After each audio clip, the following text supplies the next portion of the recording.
Bonjour, passionnés de mystère. Bienvenue sur Enquête macabre. Aujourd'hui, plongez avec nous dans l'histoire du monstre des Andes, une affaire qui bouleversera votre perception de la réalité. Abonnez-vous et activez la cloche pour ne rien manquer de nos enquêtes sur les mystères les plus troublants. Pedro Alonso López, surnommé le monstre des Andes, est tristement connu pour ses crimes dans les années 1970 et 1980, faisant de lui l'un des criminels les plus redoutés d'Amérique du Sud. Né en Colombie en 1948, il grandit dans des conditions extrêmement difficiles, marquées par la pauvreté et la violence.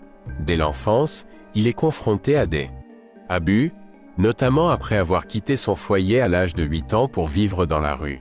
C'est dans les années 1970 que ses actions prennent une tournure terrifiante.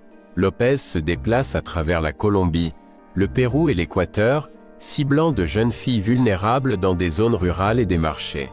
Il approchait ses victimes avec des promesses d'aide ou des cadeaux, gagnant leur confiance avant de les enlever. Son comportement glaçant et la répétition de ses actes effrayent rapidement les autorités locales. En 1980, après avoir été arrêté en Équateur, López avoue avoir commis des dizaines de meurtres dans les 3 pays. Il conduit la police sur les sites où il avait enterré certaines de ses victimes, révélant ainsi l'ampleur de ses crimes. Cependant, même si les chiffres avancés par López sont choquants, il est difficile de vérifier tous ses aveux, ce qui rend l'ampleur exacte de ses actes incertaine.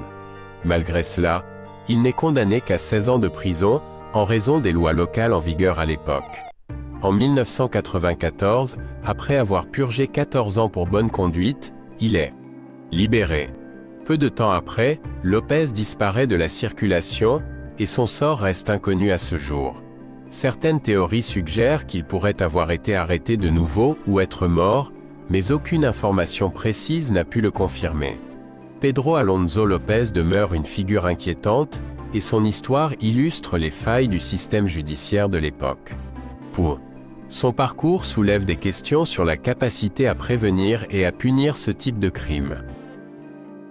Merci d'avoir regardé. Si vous avez aimé, pensez à liker, partager et commenter vos idées pour le prochain mystère.